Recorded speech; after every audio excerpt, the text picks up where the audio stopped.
যা বক্তব্য শুনলাম সে বক্তব্যতে মনে হচ্ছে পুলিশের ফায়ারিং এ কম লাগছে, এদের সিভিলিয়ান প্লেসে হাতে 7.62, আপনারা নিজেই দেখছেন 7.62, মানে 7.62 রাইফেল।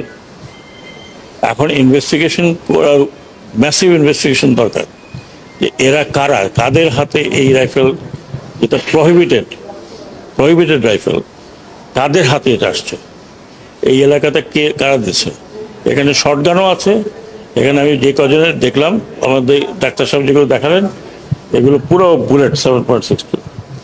তো এইটা খুবই আমি বলবো যে উদ্বেগজনক।